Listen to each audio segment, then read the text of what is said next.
नमस्कार, ये है दिव्य हिमाचल टीवी और आप देख रहे हैं आज दोपहर हिमाचल। नजर डालेंगे अभी तक की कुछ चुनिंदा खबरों पर। एचआरटीसी कर्मचारियों का प्रदर्शन, सामुदायिक सिंचाई नलकूपों का शिलान्यास, प्रधानों को 20,000, उप प्रधानों को 18,000 मानदेय मांगा, विस्टाडोम कोच की शुरुआत। हमीरपुर में हाथों हाथ बिक रही स्ट्रॉबेरी। और अब समाचार विस्तार से। मार्च महीने का वेतन अभी तक न मिलने के कारण एचआरटीसी के कर्मचारियों ने आज प्रदर्शन किया। हिमाचल परिवहन कर्मचारी संयुक्त समन्वय समिति के आह्वान पर कर्मचारियों ने काले बिल्ले लगाकर काम किया। वहीं प्रदेश प्रवक्ता संजय बडवाल ने कहा कि निगम के कर्मचारियों को वेतन न मिलना शर्मनाक है। समय पर वेतन न मिलना कर्मचारियों में आक्रोश पैदा कर रहा है। जोगिंद्रनगर में कर्मचारियों ने काले बिल्ले लगाकर ड्यूटी दी तथा कहा कि अगर ऐसा ही होता रहा तो कर्मचारियों को दूसरा रास्ता अपनाने पर मजबूर होना पड़ेगा। नमस्कार, संजय बडवाल, प्रवक्ता हिमाचल परिवहन कर्मचारी संयुक्त समन्वय समिति। साथियों, आपको ज्ञात ही है कि आज अप्रैल महीने की 12 तारीख हो चुकी है, लेकिन मार्च महीने का वेतन अभी तक निगम के कर्मचारियों को नहीं मिला है। साथियों, निगम का कर्मचारी दिन रात अपनी सेवाएं देता है, उसके बावजूद भी वेतन समय पर ना मिले तो इससे बड़ी विडंबना की और कोई बात नहीं हो सकती। साथियों, दिनांक 11 अप्रैल 2022 को संयुक्त समन्वय समिति द्वारा यह निर्णय लिया गया है कि कर्मचारियों का वेतन समय पर न मिलने के कारण सभी कर्मचारी अपनी दिनचर्या पर काला बिल्ला लगाकर अपनी सेवाएं शांतिमय तरीके से वो विरोध प्रकट करते हुए अपनी सेवाएं निगम में सुचारू रूप से देंगे। साथियों, प्रदेश में अन्य विभागों को नया वेतनमान अर्थात छठा वेतन आयोग का सैलरी जारी कर दी गई है, लेकिन दुर्भाग्य यह है कि निगम के कर्मचारियों को मार्च महीने का वेतन जो है अभी तक नहीं मिला है।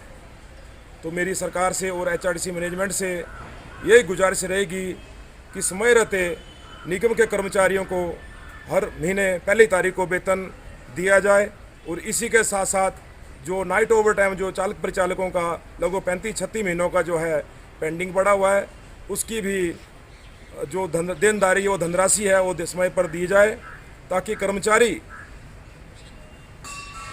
कर्मचारियों को किसी प्रकार की आर्थिक समस्या का सामना न करना पड़े।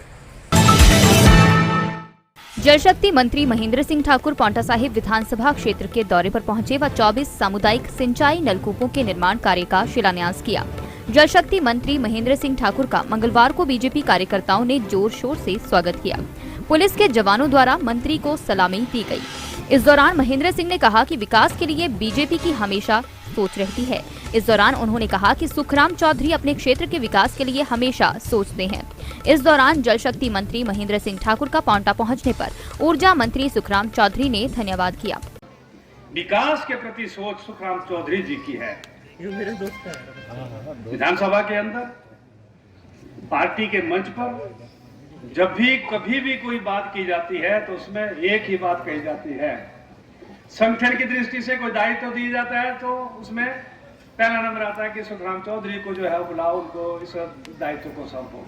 चौधरी जब विकास की बात आती है, किसी बात आती है तो उस वक्त भी मुख्यमंत्री जी के कार्यालय से बात आती है कि सुखराम चौधरी को बुला लो। भी हीरे की पहचान जौहरी को होती है। जनता और लीडर और जनता के बीच में, जैसे मैंने कहा, हाथ और मुंह का रिश्ता है। इंसान के साथ जैसे परछाई चलती है वैसे ही लीडर के साथ जो है जनता चलनी चाहिए। आज जो विकास, इस विकास को लेकर के आज माननीय मुख्यमंत्री जी यहाँ आए थे 4 अप्रैल को। लीडर मिलता नहीं, अगर लीडर मिलता है तो वो स्थापित नहीं होता। और जब तक किसी भी विधानसभा चुनाव क्षेत्र में एक व्यक्ति जो है एक लीडरशिप के रूप में स्थापित ना हो, तब तक विकास एक तूफान में आता है और दूसरे तूफान में चला जाता है। मैंने 7 चुनाव लड़े। पहला चुनाव आजाद, दूसरा चुनाव कांग्रेस से, तीसरा चुनाव हविका से, चौथा चुनाव हिलोमा अपनी पार्टी बनाई, 5वां, 6ठा, 7वां चुनाव भारतीय जनता पार्टी से और 7 के 7 चुनाव जीते। सबसे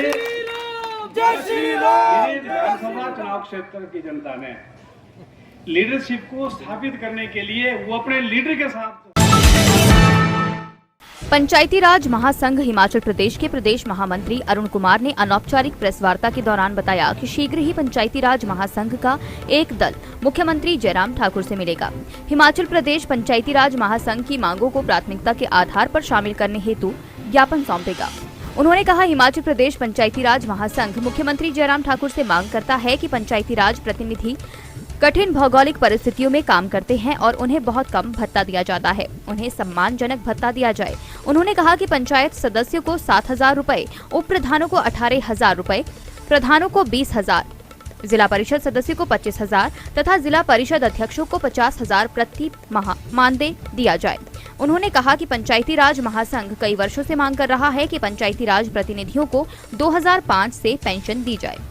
मैं अरुण कुमार, पंचायत समिति सदस्य कोटली से हूँ और पंचायती राज संघ का जो है मुझे महामंत्री नियुक्त किया गया है, जिसके लिए मैं पंचायती राज महासंघ का भी धन्यवाद करता हूँ कि उन्होंने हमें यह दायित्व दिया महामंत्री का। जो मैं प्रदेश सरकार के माननीय मुख्यमंत्री का आभार प्रकट करता हूँ कि उन्होंने हाल ही में जो बजट प्रस्तुत किया गया, जिसमें जो है पंचायती राज के प्रतिनिधियों का जो मानदेय बढ़ाया गया है, कुछ बढ़ाया गया है, उसके लिए मैं पंचायती राज संघ की ओर से माननीय प्रदेश के मुख्यमंत्री का धन्यवाद करता हूँ और साथ में प्रदेश सरकार का भी धन्यवाद करना चाहूँगा। बाकी मैं प्रदेश की सरकार से मांग हम करना चाहेंगे कि कुछ वर्षों से जो है पंचायती राज महासंघ की मांगे जो है हिमाचल प्रदेश सरकार के सम्मुख रखी गई है, उन मांगों को जो है प्रदेश सरकार पूरा करेगी। यह हमें विश्वास है कि जो भी पंचायती राज महासंघ ने जो प्रमुख मांगे जो है वर्षों से रखी गई है, तो उसमें जो है उन मांगों को पूरा करने के लिए प्रदेश सरकार जो है अवश्य ही प्रयास करेगी। उत्तर रेलवे के फिरोजपुर मंडल ने Pathankot Jogindernagar narrow gauge section पर पर्यटन को बढ़ावा देने के लिए विस्टाडोम कोच की शुरुआत की है, जिसमें 40 यात्रियों के बैठने की क्षमता है और इस गाड़ी का संचालन पठानकोट एवं बैजनाथ पपरोला के बीच किया जा रहा है। यह रेल पठानकोट से सुबह 8:45 पर चलकर अपराह्न 2 बजे बैजनाथ पपरोला पहुंचती है तथा वापसी में गाड़ी बैजनाथ पपरोला से अपराह्न 4:25 पर चलकर रात्रि 9:40 पर पठानकोट पहुंचती है। कांगड़ा वैली सेक्शन में सुरमई विश्व धरोहर पर्वतीय रेलवे का मनोरम दृश्य देखने तथा पर्यटन को बढ़ावा देने के लिए डिजाइन किया गया विस्टाडोम कोच विशेष तरह का कोच है। इसमें उपलब्ध कराई गई सुविधाएं जैसे tough glass roof, modified window, PVC फर्श, फैंसी एलईडी लाइट्स एवं पंखे, आरामदायक सीट, वाईफाई सुविधा आदि शामिल है। विस्टाडोम कोच में इस्तेमाल किया गया ग्लास यात्रियों की सुरक्षा के दृष्टिगत बनाया गया है। हमीरपुर शहर में स्ट्रॉबेरी फल की काफी डिमांड है। हमीरपुर जिला के कांगू में इसकी पैदावार हो रही है, जिसे रोजाना शहर में बेचा जा रहा है। रेहड़ी धारक की माने तो रोजाना 70 से 80 पैकेट शाम 5 बजे तक बिक जाते हैं। दिल जैसी बनावट वाले स्ट्रॉबेरी फल काफी आकर्षक फलों में से एक है। लाल रंग का दिखने वाला ये फल जितना स्वादिष्ट होता है उतना ही सेहतमंद भी है। इसका रसदार खट्टा मीठा स्वाद बच्चों, बूढ़ों आदि को काफी पसंद आता है और इसकी खुशबू भी इसे दूसरे फलों से अलग बनाती है। स्ट्रॉबेरी फल वजन कम करने में कैंसर, हृदय, दांत, हड्डी, सूजी आंखों, रक्तचाप, मस्तिष्क, कब्ज, इम्यूनिटी बढ़ाने आदि बीमारियों के लिए भी काफी उपयोगी है। कांगू से रोजाना स्ट्रॉबेरी फलों को पैकेट में पैक करके हमीरपुर पहुंचाया जा रहा है, जहां पर इन्हें अच्छे दाम स्ट्रॉबेरी के मिल रहे हैं। बाजार में स्ट्रॉबेरी का एक पैकेट 50 रुपए में बिक रहा है। ये अपने डिस्ट्रिक्ट हमीरपुर कांगू से है। वहाँ पे एक भाई साहब हैं, उन्होंने बड़ा अच्छा प्लांट लगाया है स्ट्रॉबेरी का। और दिल्ली की जितनी भी स्ट्रॉबेरी तैयार होती है वो हमारी यहाँ पे आती है और डेली ही मतलब इसकी सेल हो जाती है और ग्राहक बड़े ही अच्छे तरीके से इसको पसंद कर रहे हैं।